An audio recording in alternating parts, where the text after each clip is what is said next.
Oi, meu nome é Vânia Oi, eu sou a Yara. e esse é o podcast da Nação Fluente. E hoje a gente vai falar sobre os principais erros cometidos pela Vânia na hora de aprender inglês.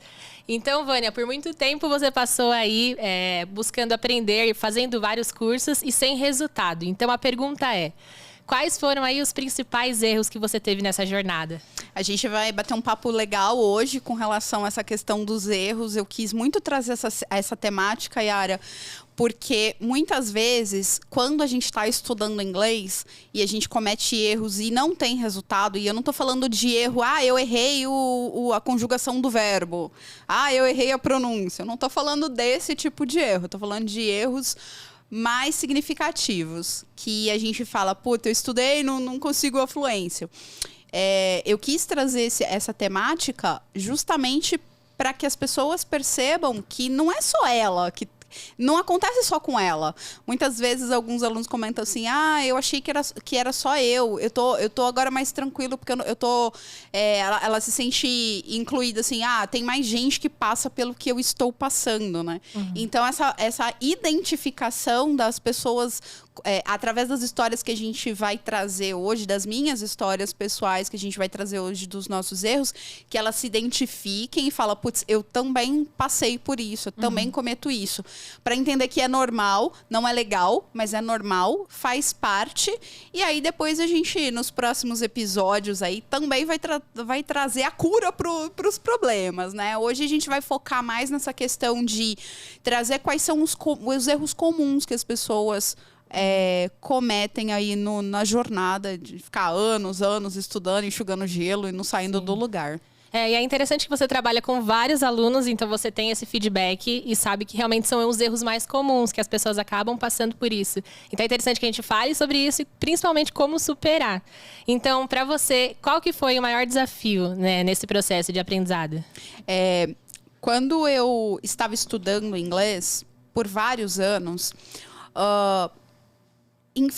foram erros diferentes em fases diferentes da vida. Eu acho que foi como, sei lá, videogame, sabe? Você vai jogando, aí você passa de uma fase, você vai para outra fase felizão, chega lá, são novas regras. São novos desafios. E aí você comete erros até você passar de fase. E eu queria dividir assim, essas 4 fases, essas 4 grandes fases desse game da fluência, que, em primeiro lugar, a gente já meio que até comentou nos episódios anteriores, eu não tinha um porquê muito bem definido, porque todo mundo sabe que precisa do inglês para a carreira. Hoje, a maioria das pessoas entendem que inglês não é um diferencial, é uma necessidade. E mesmo assim, muitas vezes, nós, mesmo sabendo da necessidade, não priorizamos o inglês. Porque a gente não tem um porquê muito definido. Isso não é óbvio. Os erros que a gente vai conversar aqui hoje, eles não são óbvios. É impressionante. Por isso que eu quero trazer bastante história para ajudar. Um segundo erro que foi muito significativo, e esse erro, eu meio que me culpo até hoje por esse erro, sabe? Porque eu era gerente de projetos, formada, com certificação, trabalhava anos com isso, e eu cometi o erro de não encarar os meus estudos como um projeto. Então, isso eu me culpo por quê? Porque é aquela história do casa de ferreiro e espeta de pau, né? Um outro ponto muito importante com relação a esses macro erros foi ter estudado quando eu estava me dedicando, quando eu entendi o porquê eu precisava estudar, quando eu tinha motivação, tinha disciplina para estudar, estava estudando, estava com um bom planejamento de estudos. Um grande equívoco que eu fiz foi estudar errado. Por muito tempo eu estudei errado, e estudar errado é óbvio, né? É contraproducente e faz a gente perder tempo. Né? Porque existe, sim, um jeito correto de estudar um idioma. A gente precisa encarar o idioma não como uma disciplina a ser estudada, como geografia, matemática, sei lá, história. É outra forma de aprendizado. E eu acho que o outro ponto mais significativo, eu acho que esse é o mais significativo de todos, e é difícil falar sobre isso, porque eu demonstro uma vulnerabilidade que eu tive por muitos anos, que foi a minha arrogância. Por muito tempo, em muitas edições, eu deveria ter sido mais humilde. Se eu tivesse sido mais humilde em vários aspectos nessa jornada, eu teria sofrido menos, com certeza. Se eu pudesse elencar aí em 4 grandes categorias, e a gente pode dividir elas em subcategorias, eu diria que são essas 4. Tá, que seria, em primeiro lugar, você ter um porquê maior. Em segundo lugar, o projeto. Estudar da forma correta, né, da forma mais eficiente. E, para finalizar, que você falou a questão da arrogância, que é uma questão mais comportamental, né? Total. E aí, se a gente pudesse pensar aí, habilidades comportamentais que você acha que são mais importantes para o aprendizado de inglês, quais você acha que fazem realmente a diferença para um aluno que consegue ter a fluência para o aluno que está travado? Tem várias habilidades comportamentais e aí vai depender de pessoa para pessoa. Por exemplo, uma delas é disciplina. Disciplina, organização, persistência. São habilidades extremamente necessárias. Algumas pessoas têm essas habilidades já. Tem, né, pessoas que acho que todos nós temos todas essas habilidades, mas em algum momento a gente não tem para aquela necessidade específica.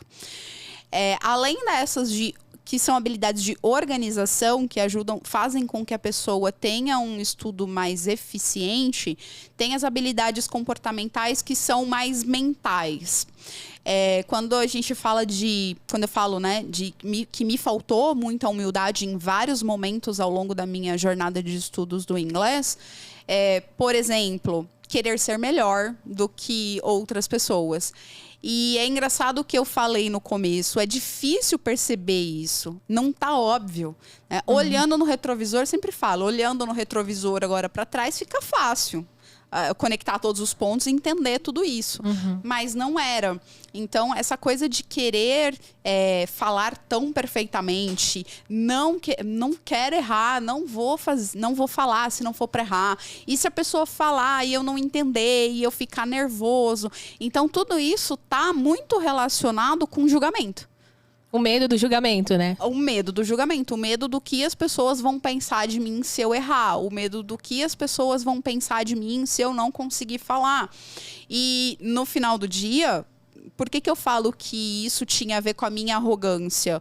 Porque eu esquecia que eu estava aprendendo inglês e que os erros faziam parte desse processo.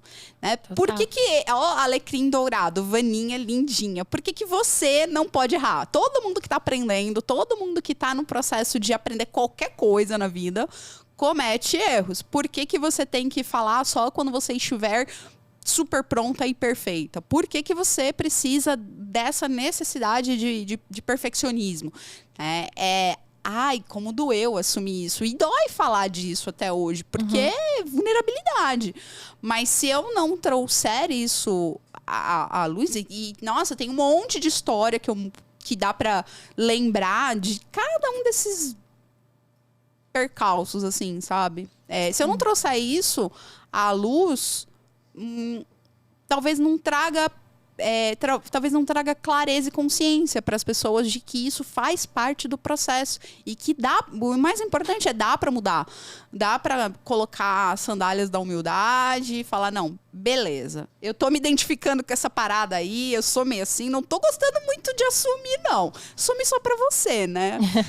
Não precisa vir no podcast e falar que é isso, deixa eu tomar tapa na cara, que não tem problema. Sim. Mas assumir isso e falar, tá, o que eu faço então, né? Tô entendendo que eu tô com esses problemas aí. O que eu faço então? Mas, inclusive, a gente aprende muito com as crianças isso, né? As crianças têm uma facilidade tão grande de aprender coisas novas, um idioma novo, porque justamente é isso, não tem esse medo de errar. Tá tudo bem se errar a gramática, e as crianças são tranquilas e ensinam a gente essa questão, né, da humildade. E como você falou, a gente identificar esse problema, porque às vezes a gente até tem isso e não percebe. Então é você olhar, identificar e assumir também, porque a gente vive às vezes muito uma negação. Ah, não é isso. eu não tenho essa falta de humildade, mas na verdade eu acho que todo mundo passa por isso e no aprendizado do idioma não é diferente, né? Então, acho que você vê, além da sua história, a história dos alunos também, você consegue identificar que tem essa questão, que as pessoas também sentem essa dificuldade. E aí você tem histórias dentre os seus alunos que também tinham essa dificuldade e no processo aí de desconstrução conseguiram identificar esse problema? Uhum. Tem que ter, porque não é normal uma pessoa estudar inglês mais de um ano e não conseguir falar. Não é normal. As pessoas acham que isso é normal, que é assim mesmo, que não é normal. A pessoa, ela começa a estudar inglês, ela já precisa, logo nos primeiros meses, já precisa começar a falar.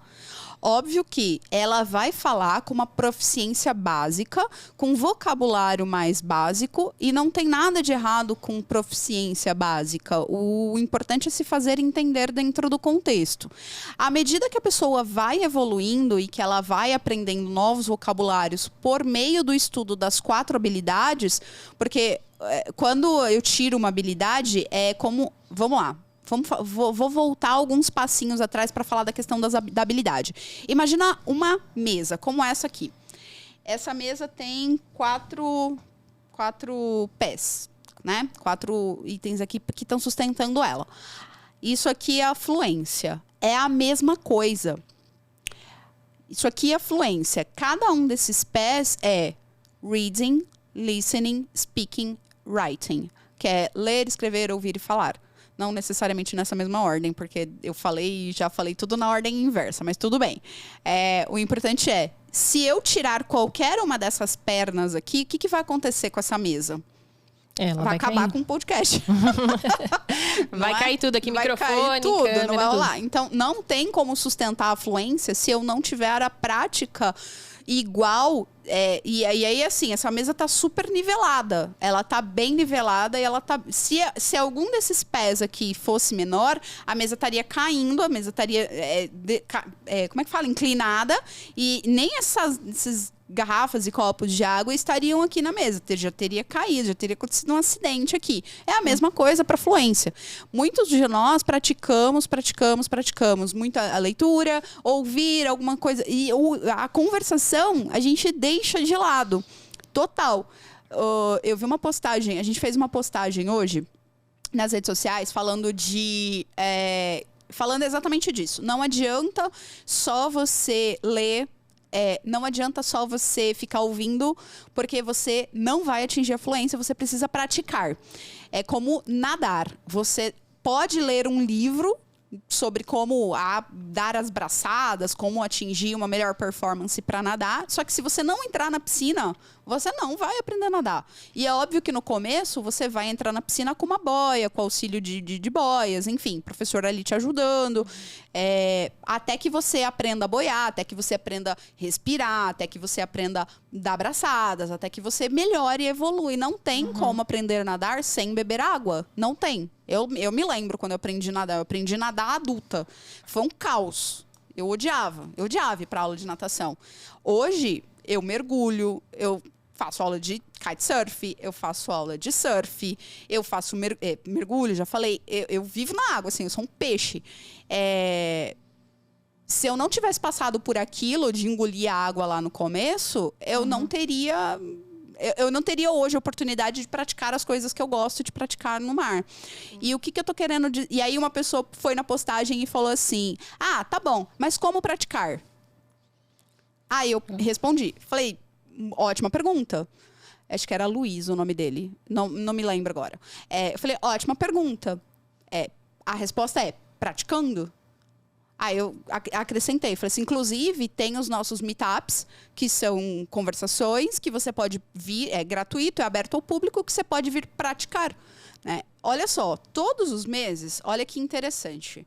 O nosso próximo meetup, ele vai acontecer, a gente está gravando isso aqui em março, o nosso próximo meetup vai acontecer dia 30 de março. A gente tem um evento no LinkedIn que a gente convida as pessoas. Tá aqui, ó. 1.187 pessoas foram convidadas e confirmaram a participação no Meetup. Nossa. Dessas 1.187, não aparece nem 5% no evento. Caramba. As pessoas, elas fogem disso, entende? Elas simplesmente fogem de participar disso. Por quê? Porque é desconfortável, porque vai engolir água. Então, muitas vezes, essa questão de... E aí, voltando, trazendo até um pouco para o estudar errado, né? Aquela coisa do estudar completamente errado. Essa é uma das coisas. Estudar mais as habilidades passivas e menos as habilidades ativas. E por que que a gente faz isso? Porque a gente tem medo de se expor, porque a gente tem medo de errar, porque a gente tem medo do julgamento, porque é desconfortável, porque a gente está conversando aqui, você está me perguntando, eu estou respondendo, algumas coisas a gente vai fluindo, assim, né? Eu não tô pensando para conversar, eu só tô falando. No inglês, no começo, não é assim. Vai haver um esforço cerebral, animal, para você conseguir construir uma frase. Né? Você termina o dia... A cabeça chega e esquenta. Se você praticar, vem no Meetup um dia desses, fica lá 1 hora conversando em inglês com a gente, põe a mão na cabeça, se você ainda estiver no processo de construção da fluência, né? Para quem já está fluente, para quem já tornou essa habilidade uma habilidade natural, é tranquilo, mas põe a mão na cabeça, assim, você vai sentir a cabeça quente, fervendo, o cérebro fritando. Sim. É normal. E muitas vezes a gente foge de tudo isso porque é desconfortável. E aí você falou, né? Tem alunos que tem história de alunos que superaram isso, que conseguiram ter essa desenvoltura, superar esse desafio. Tem, porque a gente trabalha pesado na conversação. Não tem como não ser. E a gente não só trabalha pesado na conversação, como a gente também trabalha pesado na questão, em todas as questões do iceberg, que a gente já comentou aqui em outros episódios, da parte de baixo do iceberg, que são os aspectos comportamentais. Eu não pratico conversação por quê? Muitas vezes é por preguiça mesmo. Vamos dizer assim, eu até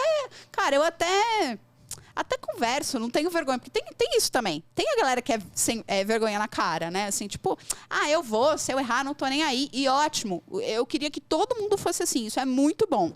Isso é muito bom. É muito melhor do que aquela pessoa perfeccionista. É muito melhor a pessoa ir no erro. Só que se ela for muito só sempre assim, ela sempre vai ter uma proficiência limitada. Porque já que ela fala e ela não se importa de errar e tudo, o que é muito bom e muito importante, isso é maravilhoso, mas ela também precisa entender que ela precisa, e aí essa pessoa tá com as outras pernas cambaleando. Também precisa ler para adquirir mais vocabulário, precisa escrever, precisa ouvir para adquirir mais vocabulário e a conversação ter uma proficiência cada vez mais sofisticada. Sim, né? Então, sim. Tem os dois pontos. Olha que interessante. Verdade. E assim, outra coisa que também é um desafio para as pessoas, principalmente para quem você costuma acompanhar, são as pessoas que estão ali no meio profissional. Então, não é só a vergonha de falar inglês, mas também de falar em uma reunião. Você está ali, querendo ou não, representando a sua profissão. Então, eu acho que é um desafio um pouquinho maior até para quem está no meio profissional. E aí, o que você diria para essa pessoa que quer aprender inglês para a parte profissional? Como que você faz para se desafiar dentro de um ambiente da empresa, um ambiente esse tipo de ambiente? Como que você faz para perder esse medo? Primeiro, se você não tiver repertório, você nunca vai perder esse medo. O que eu quero dizer com repertório? Essa semana, na nossa sessão de coaching, um aluno relatou um evento que teve na empresa que ele trabalha, que foi interessantíssimo. Ele estava numa reunião e uma das pessoas, era uma reunião com vários estrangeiros, e uma das pessoas virou para ele e falou assim, porque ele estava naquela posição de se culpar muito, de se cobrar muito, aquela coisa que a gente coloca um elefante nas nossas costas. E uma das pessoas virou para ele e falou, um dos líderes lá, eu não lembro exatamente se era gerente dele, mas era uma pessoa que era líder, tinha um cargo de gestão. Falou para ele que, olha só, para de ficar se cobrando tanto, Porque você tá falando, você é brasileiro, a sua língua nativa é português, e nós estamos aqui para nos comunicarmos, para resolver os problemas da companhia. Não é só responsabilidade sua se fazer entender. Todos nós aqui, porque não falamos o teu idioma, todos nós aqui temos a responsabilidade de fazer todo mundo se entender. A responsabilidade de ter a comunicação não é só sua, é de todos nós aqui. E ele falou que isso virou a chave dele. Ele falou, não, ele se sentiu acolhido. As pessoas concordaram com o gestor e falaram, não, realmente, é isso mesmo.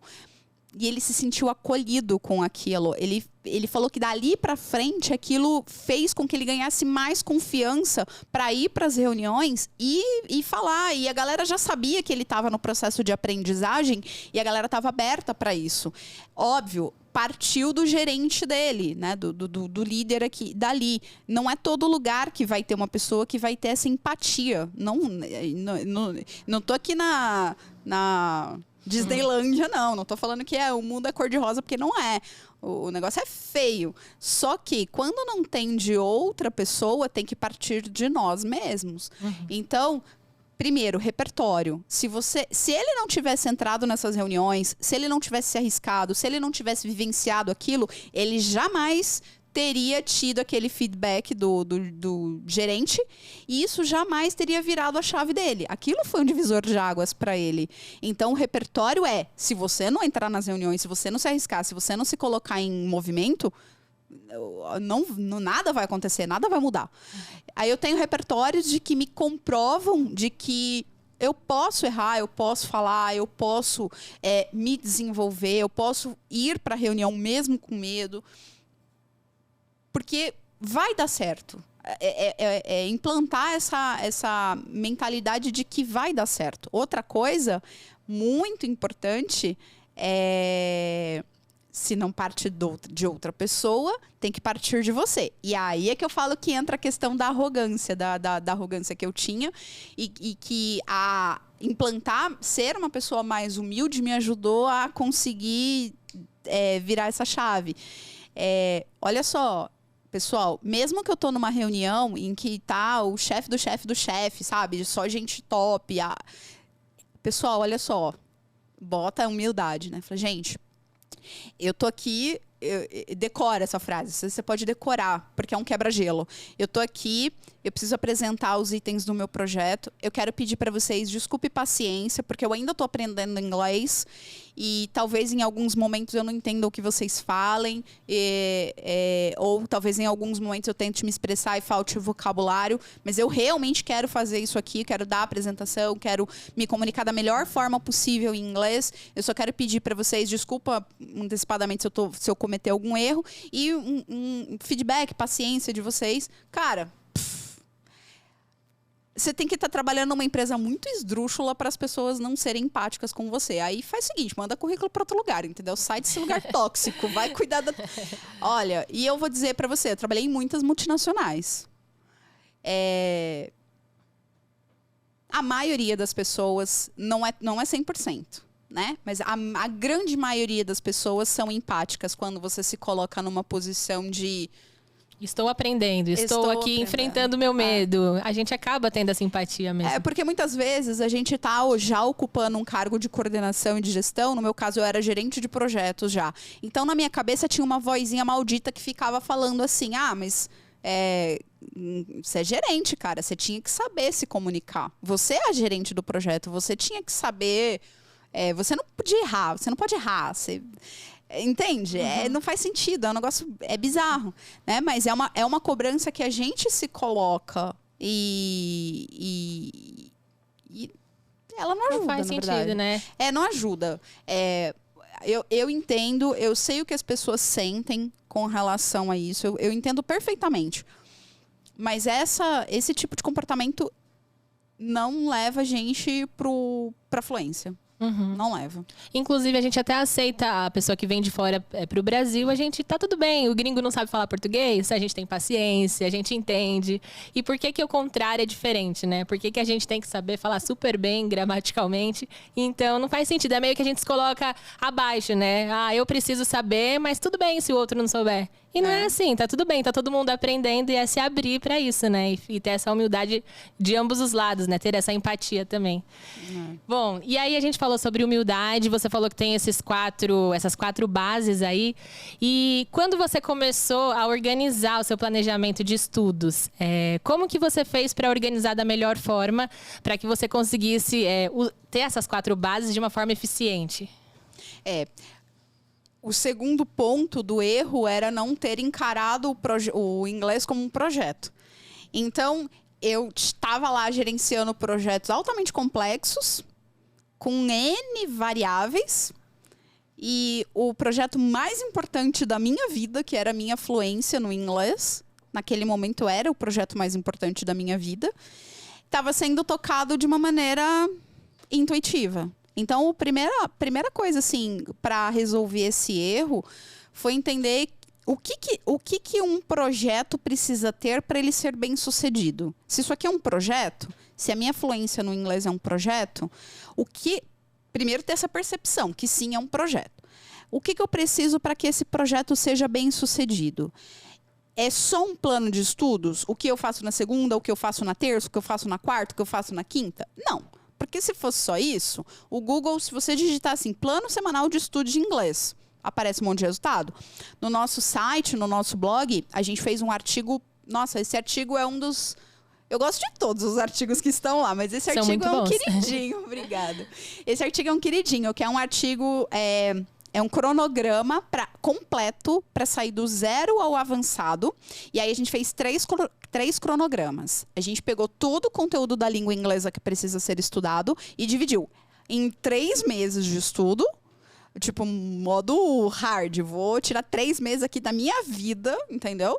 Dividiu ele em 6 meses para quem vai ter menos tempo. E dividiu ele em 12 meses para quem... né, quer uma coisa mais sustentável ao longo prazo. Então, tem esses 3 modelos. A pessoa só pegar o cronograma e estudar. É imprimir, colar... Tabela, bonito, PDF. A pessoa faz download do PDF. E como que faz para achar esse PDF? Tá no nosso blog. Vamos até colocar o link aqui na descrição do vídeo. Mas tá lá, naçãofluente.com/blog. Tá tudo lá. Mas a gente coloca aqui na descrição do vídeo o link. E aí... não é só isso. Isso é uma das coisas, é muito importante, essa organização, esse planejamento. E aí, quando eu falo, né? A gente fez um cronograma de 3, 6 e 12 meses. Olha só. Olha aí, cronograma. Cronograma é uma das coisas de projeto. Você não começa um projeto sem cronograma. Você começa um projeto definindo uma meta. Qual é a minha meta? A gente já falou isso aqui nos episódios anteriores. Qual é a minha meta? Pessoal, maratona aí os episódios, porque tá, assim... Tá bem completo. Tá rico, o negócio tá muito rico de informação. Não vou esconder o jogo, vou entregar o ouro inteiro nesses episódios. Então, é só maratonar, em vez de ficar assistindo Netflix. Muito bom. Melhor coisa. E aí, cronograma. Meta, a gente falou nos episódios anteriores. Cronograma, tô falando agora que tem um cronograma pronto lá. Mas meta e cronograma é uma das coisas de um projeto. Tem que ter mais coisas. O que tem que ter num projeto para ele ser bem sucedido? Planejamento e execução. Não adianta só planejar, papel aceita qualquer coisa. Tem que planejar e executar. E quando eu executo, eu preciso saber mensurar aonde eu queria chegar no final da semana. 7 dias depois, onde eu quero chegar? Ter isso claro é muito importante. Quando chegar no domingo à noite, eu cheguei onde eu queria chegar? Cheguei. Beleza, ótimo. Que comece uma próxima semana. Não cheguei, eu preciso avaliar. E aí, assim, né? A vida não é cartesiana, são altos e baixos. Vai ter semana que vai ficar tudo bem e vai ter semana que não vai ficar tudo bem. E isso é normal para adultos. Sim, tá? É se perdoar também. Porque às vezes normal, acontece, cara, faz normal, parte, né? Faz parte. Agora, o que não faz parte é isso acontecer de maneira consistente por muito tempo. Porque aí você tá fazendo... você tá enxugando gelo. De novo, é melhor você parar tudo, dar uma pausa estratégica, para tudo. Porque você tá gastando 1, 2, 3, 4 horas da sua semana sem eficiência. É melhor não gastar. Beleza, volta e faz um PDCA. Planejou o quê? Fez o quê? O que deu de bom, o que deu de errado? O erro foi no planejamento ou na execução? E o que eu preciso fazer para a próxima semana? Quando você começa a derrapar muito nos estudos, você tem que fazer isso para analisar e fazer melhoria contínua. Por que a gente trabalha com essa questão... Por que a gente bate tanto na tecla da questão da eficiência? Eficiência vem com melhoria contínua.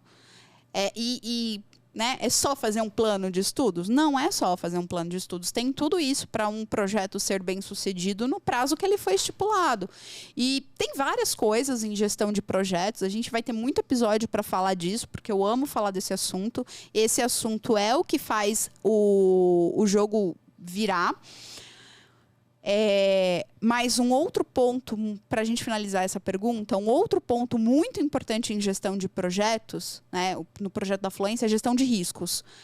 É entender que shit happens, né, vai dar merda, vai acontecer, isso é fato. E quando acontecer, o que eu vou fazer? Qual vai ser o meu plano B?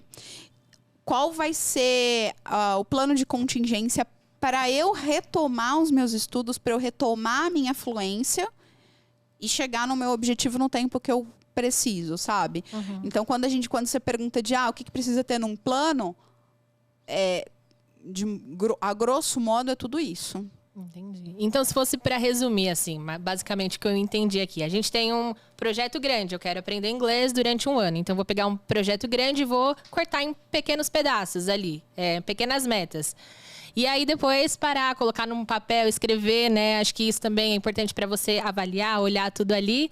E uma coisa que eu achei interessante que você falou também, analisar. Então, você acha que essa avaliação semanal é importante? Como que funciona? É uma avaliação semanal ou mensal? Excelente pergunta. Depende muito de como a pessoa é. Eu sou uma pessoa que eu tenho uma tendência para ser mais controladora. Então, se eu sou uma pessoa que tem uma tendência para ser um pouco mais controladora, é melhor que eu faça essa análise, essa avaliação num prazo menor. Semanal, quinzenal, depende. Se eu sou uma pessoa que não sou avessa a isso, se eu pedir para essa pessoa fazer um controle semanal, ela vai surtar, ela não vai gostar, não vai ser bom, e não vai ter eficácia. Então, nesses casos, no mínimo mensal. Então, para todo mundo, para quem é controlador, para quem não é controlador, para qualquer tipo de pessoa, no mínimo mensal. 1 vez por mês tem que parar. Vai pro bar, vai pro café, torna isso um evento. Torna isso uma rotina, um evento, faz uma coisa diferente. Vai para um lugar que você gosta, leva teu caderno, leva o teu planejamento e avalia. Fala, agora eu vou avaliar como foi o meu mês e o que eu vou fazer para que o meu próximo mês seja melhor, pelo menos 1% melhor do que o que foi. E avaliar. Eu tenho uma rota. Imagina o seguinte.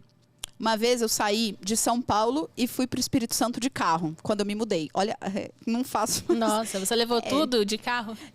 Muita coisa, assim. Coisas pessoais e tal, móveis não. Mas foi a mudança e foram, 16 horas de viagem. Nossa. Negócio...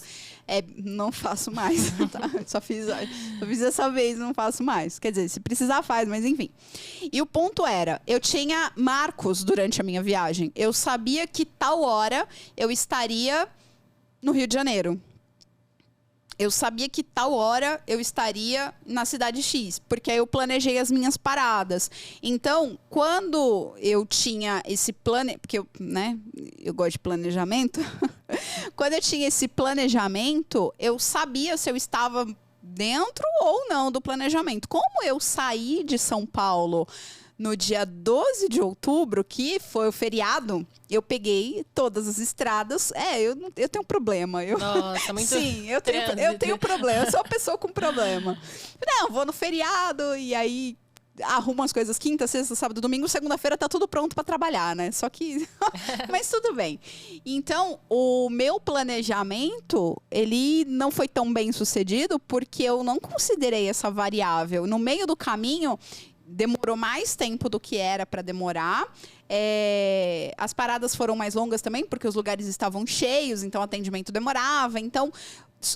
O que eu tô querendo dizer com isso? Que pro inglês, quando a gente vai estudando e a gente vai estabelecendo essas metas intermediárias, a gente precisa fazer essa parada para avaliar se estava conforme planejado.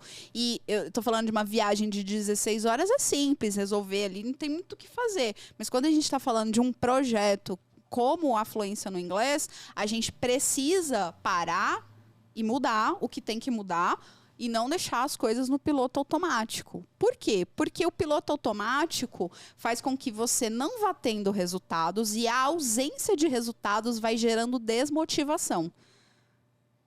E a ausência de resultados gerando desmotivação, o que acaba acontecendo? Outras coisas se tornam prioridades. Aparece uma outra demanda, você fala, eu vou cuidar disso aqui, já que o inglês está meio emperrado. Eu vou fazer aquilo ali, já que o meu inglês está meio emperrado. Agora, se o teu inglês não está emperrado, se você todo mês está vendo que você está chegando mais perto lá da tua meta de fluência, filha, vai vir demanda, vai vir fulano, vai vir, você vai falar não, você vai aprender a falar não, vai aprender a priorizar os estudos durante esse 1 ano, porque você está vendo que você está chegando. Cara, não... Contra fatos não há argumentos, né? Sim, quanto mais você avança, mais confiante, né? Vai acabando que a gente fica mais confiante. Bom, a gente falou sobre esse erro que foi a questão do projeto. Teve também, aliás, tiveram alguns erros na questão da produtividade. Então, o que é que você errou naquela época e o que você faria diferente hoje? Para quem está estudando inglês, como ter um momento de estudo ali mais produtivo? Que é a história do estudar errado, né? Estudar é... A gente tem 24 horas no dia. Se a gente vai dedicar 1 hora por dia para o inglês, que essa 1 hora por dia seja eficiente. E se não for para ser eficiente, é melhor pegar essa 1 hora do dia e fazer outra coisa. E como é que eu faço essa minha 1 hora do dia ser eficiente? Estudando com as 4 perninhas da mesa, que eu expliquei. Essa 1 hora do seu dia precisa ter o máximo possível de conversação que você puder, sempre o máximo que você puder. E precisa ter as outras habilidades também. Eu gosto muito de colocar, assim, output, que são as habilidades de escrever e falar. O ideal para quem está começando, né? Para quem está começando agora se acostumar com essa nova forma de estudar, faz uns 60%, 70% de output. Mas depois vai aumentando isso até uns 80% de output. O que é output? O output é as habilidades ativas do inglês. São 4 habilidades, 2 são ativas, que são o output, que é o falar e escrever. E 2 habilidades são passivas, que são atividades de input, que é o ler e o ouvir. Então, ter essa clareza de que eu preciso colocar mais parte do meu tempo no output cara, se você pegar tudo desse podcast, se você esquecer de tudo desse podcast, guarda só isso. O seu output precisa ser maior do que o seu input. O máximo possível. Por quê? Porque quando a gente está fazendo output, a gente precisa parar para fazer. Eu vou estudar inglês agora, 1 hora. Eu preciso parar para estudar aquela habilidade. Eu preciso estar 100% concentrado naquilo, entende? Então, como que eu posso fazer prática de conversação? Tem trocentos mil aplicativos que você baixa na internet, tem os nossos meetups mensais, tem pessoas que você conhece que são fluentes em inglês, que adorariam te ajudar 1 hora por semana. Cara, Tem os próprios meetups, meetup.com, tem um monte de oportunidade para praticar inglês, e eu só tô dando exemplo gratuito. Eu nem tô falando que na nossa metodologia, por exemplo, a gente tem 5 vezes por semana encontro de conversação, 1h30. Então ali você já mata um monte de coelho com uma caixa d'água só. Mas eu nem tô falando disso, tô falando das oportunidades gratuitas mesmo, entendeu? Só para explicar para quem não conhece o Meetup, rapidamente, assim, de forma resumida, o que é o Meetup? O Meetup são reuniões que as pessoas se encontram para conversar sobre qualquer assunto. Tem Meetups variados, a gente pode encontrar pessoal para falar sobre mundo financeiro, sobre tecnologia. Esses dias eu vi um Meetup sobre OVNIs. Sério, que legal. A galera se reunir para falar de OVNIs. Tem de tudo, né? Tem de tudo. Quando eu estava em Londres, eu fui em Meetup até em igreja. Nossa. Porque eu fiquei alguns meses lá e eu não queria ficar sem ir para igreja, não queria ficar sem, né, cuidar da minha espiritualidade. Então, teve vários meetups que eu fui em igreja. Então, tem meetup para tudo que é assunto. E, por um acaso, também tem meetup para a prática do idioma. E com a pandemia, né, os meetups, originalmente, eles eram feitos em pubs, em cafés, enfim, bares, praças, igrejas, whatever. Com a pandemia, foi todo mundo pro Zoom, né? Sim, foi agora tudo é tudo online. Então, hoje, você encontra meetups lá de Nova York que você pode participar daqui do Brasil. Gratuito, 0800. Nossa, então, assim, não tem, cara. Não tem uma desculpa, né? Não tem. Então, isso é muito importante na hora de estudar corretamente, ter essa clareza. Ter essa clareza de que o idioma, o inglês, ele é uma habilidade prática. Falar inglês é uma habilidade prática. Assim como nadar, assim como dirigir, assim como andar de bicicleta. Você não aprende a andar de bicicleta lendo um livro, não aprende a nadar lendo um livro e não aprende a falar inglês lendo um livro. Óbvio que o livro faz parte do processo, mas ele é parte do processo, ele não é o processo. Como é uma habilidade prática, você precisa praticar. Mas eu não quero inglês para conversação. Então tá, então só lê. Ótimo, você vai ler e você vai entender. Não, é isso, sua vida é isso, tá tudo bem também, não tem problema, porque depende do objetivo da pessoa. Sim. Se a pessoa quer o inglês só para ler, não há nada de errado com isso. Então, pratica a sua leitura. Total. E assim, a gente vive numa época que somos privilegiados por ter acesso a tanta coisa, tantas facilidades através do digital, né? A gente só precisa estar disposto a isso. Mas aí a minha pergunta agora para você é com relação à expectativa. Porque assim, a gente faz um planejamento e aí a gente cria expectativas. Aí, querendo ou não, muitas vezes essas expectativas não são correspondidas. Como lidar com essa frustração que vem a partir disso? Nossa, arrasou. Cara, isso é um problema do ser humano, do planeta Terra, né? E para tudo, a gente é imediatista, número 1. Se todos nós somos em algum grau em determinadas áreas da vida, isso é normal. Ter clareza de que a gente é imediatista é o primeiro passo. Somos uma raça não evoluída nesse sentido, né? A gente quer acordar, quer comer alface um dia e tá 5 quilos mais magra no outro. Esse é o primeiro ponto. Entender que a gente é imediatista e que a gente sempre vai ter expectativas maiores do que a realidade. Sempre. A gente sempre vai querer ter mais do que a gente realmente deveria querer, né? Esse é um primeiro ponto. Sabendo disso, como que eu faço para criar expectativas mais factíveis para o meu momento de vida? E olha que interessante.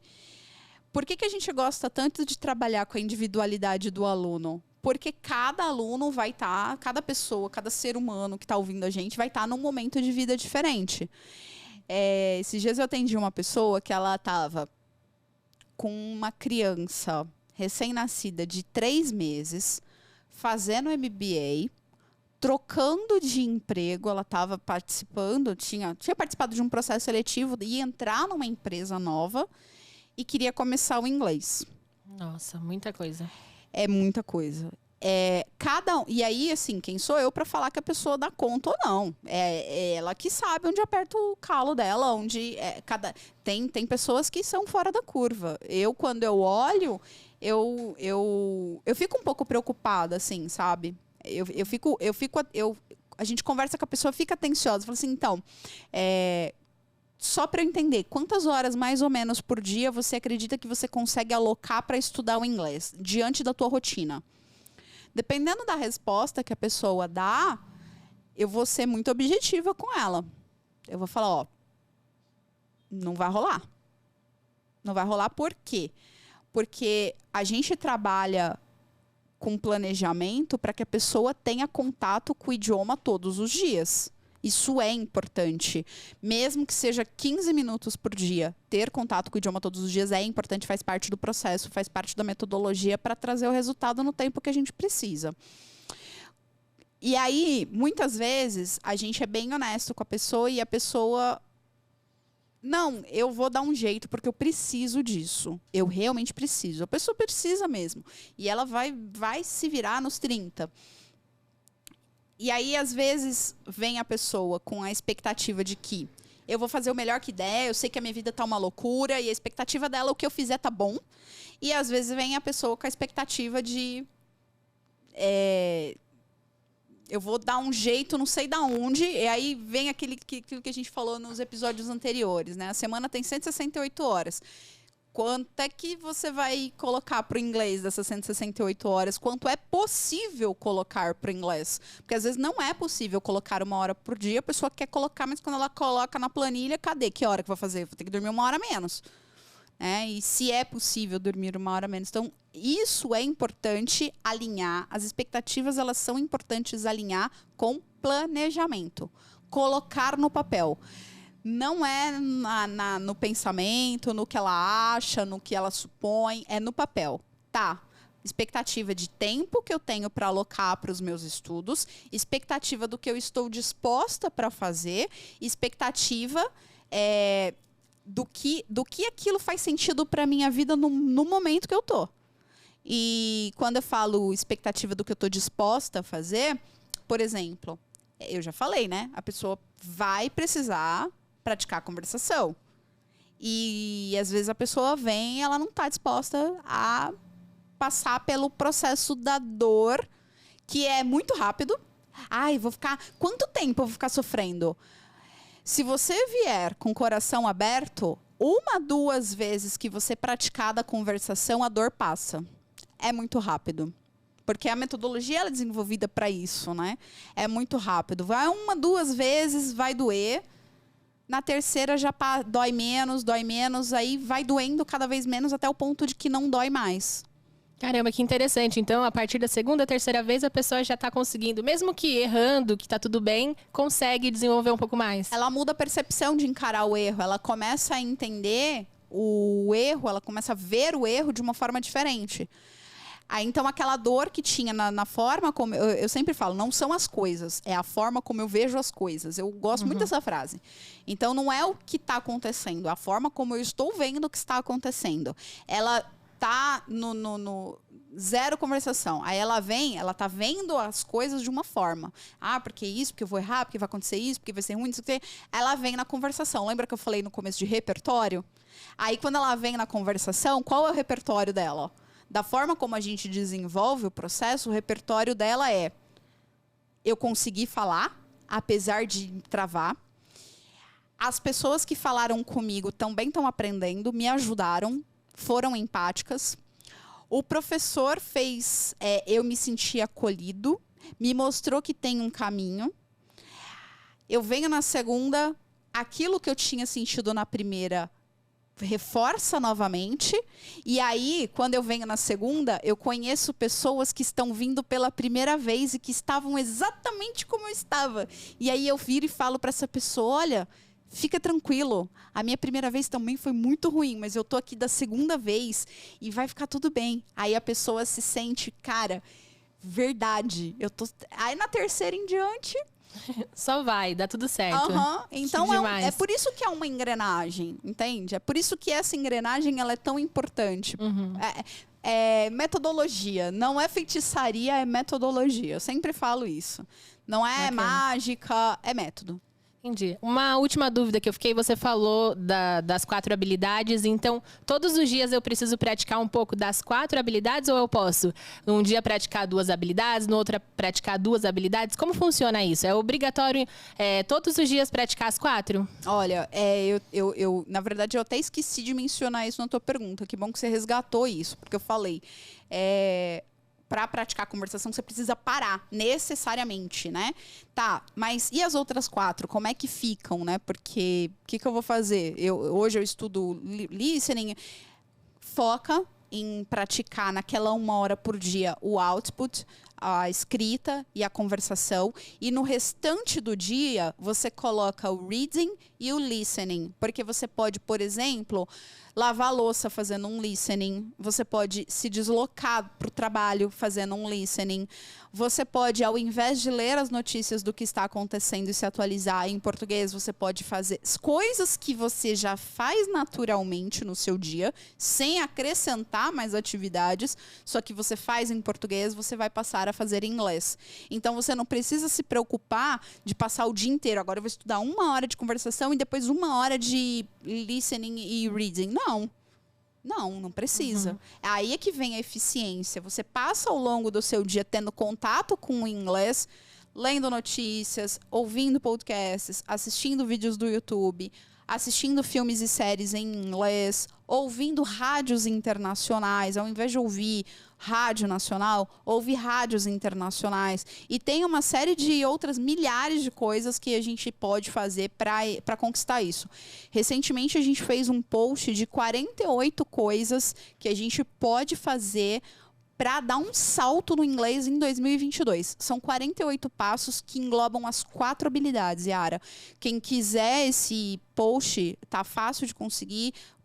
Posta um comentário aqui nesse vídeo em alguma coisa que a gente coloca o link para você, resgata o link para você, salva, imprime o post, cola na parede e faz essas 48 coisas, sabe? Porque são coisas simples, não é ciência espacial. São coisas simples que qualquer um pode fazer em qualquer momento, só precisa ter um celular e internet. Sim, então são trazer hábitos para o seu dia a dia que façam com que você tenha esse contato com o inglês, né? Exato. E para finalizar, eu gostaria que você deixasse uma mensagem para quem está buscando aprender inglês e está passando por essas dificuldades. E como você também passou, né? Deixar um recado final para essa pessoa e também um incentivo para que ela continue no aprendizado de inglês. Ah, maravilha. Pessoal, entenda o seguinte, desses 4 macro erros que eu trouxe, né? Que é não ter um porquê bem definido, por isso que eu não termino os meus estudos. Que é também não encarar o inglês como um projeto, por isso que eu nunca chego na minha meta. Ou estudar incorretamente, não tenho certeza se estou estudando corretamente, ou, putz, eu sinto que está faltando um pouquinho de humildade aqui. Qualquer um desses 4 itens, vê em qual você se identificou mais, comenta aqui nesse vídeo, qualquer lugar desse vídeo, nesse post, comenta aqui, coloca um hashtag ajuda, que a gente vai entregar para vocês os links de todos os materiais que a gente tem para ajudar, tudo gratuito no nosso blog, para ajudar você a resolver isso de uma vez por todas. Existe um caminho, existe um passo a passo para fazer isso. E a gente tem tudo mastigado. E como a gente quer fazer do nosso país uma nação fluente, a gente faz questão de que você se ajude primeiro reconhecendo quais são os seus erros e peça ajuda pra gente, porque do nosso lado a gente vai estar segurando a tua mão. Bom, e para você que acompanhou aqui o podcast do Nação Fluente, te convido a assistir os episódios anteriores, que estão incríveis, e também continuar acompanhando aqui as redes sociais e o blog, que tem muita informação valiosa ali para você, gratuita, infinitas possibilidades para você aprender inglês. Então, continua aqui com a gente. Um beijo para você e tchau, gente. Tchau, gente. Até o próximo. Até o próximo.